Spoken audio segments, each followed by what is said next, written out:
ഇത് അവനല്ല കളിക്കുന്നത്, പ്രതു കളിക്കുന്നത്. ഇത് 1.5 മണിക്കൂറായിട്ട് പുള്ളി അവിടെ തറയിലാണ്. കാരണം അവന്റെ ചുറ്റുമുള്ള ആൾക്കാരെ അറ്റൻഷൻ ഞാനും വിഷ്ണു 1 മണിക്കൂർ എടുത്തില്ല. ഞങ്ങളുടെ വിഷ്ണു വർത്താനം പറയുന്നത് സൈഡിലുണ്ട് ആള്. അത് മതി. അപ്പൊ ഇപ്പൊ അവനറിയില്ലല്ലോ അവന്റെ അടുത്തല്ല ഇത് സംസാരിക്കുന്നത്. അവനെ കളിപ്പിക്കുന്ന ഒന്നും ചെയ്യുന്നില്ല. വേണ്ട, പക്ഷെ വർത്താനം പറയില്ലേ, പുള്ളി വിചാരിക്കുന്നത് പുള്ളിയുടെ അടുത്ത് പുള്ളിക്ക് ഇക്രത്തിനെ നന്നായിട്ട് ഇഷ്ടപ്പെട്ടിരിക്കണം. ഇവിടെ GGDന്ന് നമുക്കൊരു ഗ്രോത്ത് ഗൈഡ് പോലെ ഒരു ബുക്ക് തന്നിട്ടുണ്ട്. അത് ഞാൻ വായിക്കായിരുന്നു. ഒരു 3 മാസം, ഒരു 2.5 മാസമൊക്കെ കഴിയുമ്പോൾ പിള്ളേർ ഭയങ്കരമായിട്ട് കയ്യും കാലും ഇങ്ങനെയായിട്ട് അടിച്ച് കളിക്കില്ലേ, അത് വളരെ ഇമ്പോർട്ടൻ്റ് ആയിട്ടുള്ളൊരു കാര്യമാണെന്ന്.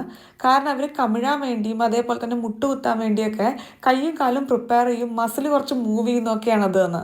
വളരെ കാര്യമായിട്ട് നമ്മൾ ബാസ്നെറ്റ് എല്ലാം എടുത്തിരുന്നെങ്കിലും അതിൻ്റെ അടിയിൽ ജോയിൻ ചെയ്യാനുള്ള ഒരു സ്റ്റിക്ക് ഉണ്ട്, അത് നമ്മൾ എടുക്കാൻ പറഞ്ഞു. അതുകൊണ്ട് വിഷ്ണുവും പ്രതുവും കൂടെ വീണ്ടും നമ്മുടെ വീട് വരെ പോവുകയാണ് ആ ഒരു പോർഷൻ എടുക്കാൻ. അതില്ലാതെ ഇത് സ്റ്റേബിൾ ആവില്ല. യുവിക്ക് നല്ല ഉറക്കം വരുന്നുണ്ട് കേട്ടോ. ഇന്ന് വൈകുന്നേരം നല്ലോണം കൂടുതൽ കളിക്കും ചെയ്തിരിക്കുന്നു. പിന്നെ ഇന്ന് കുറച്ചധികം ലേറ്റായി ഉറങ്ങാൻ വേണ്ടിയിട്ട്, അതുകൊണ്ട് നല്ല ടയർഡാണ്. കിടത്തി കഴിഞ്ഞ് ഒരു പാട്ടും വെച്ച് 2 കൊട്ടുപൊട്ടി പോക്കി ഉറങ്ങി.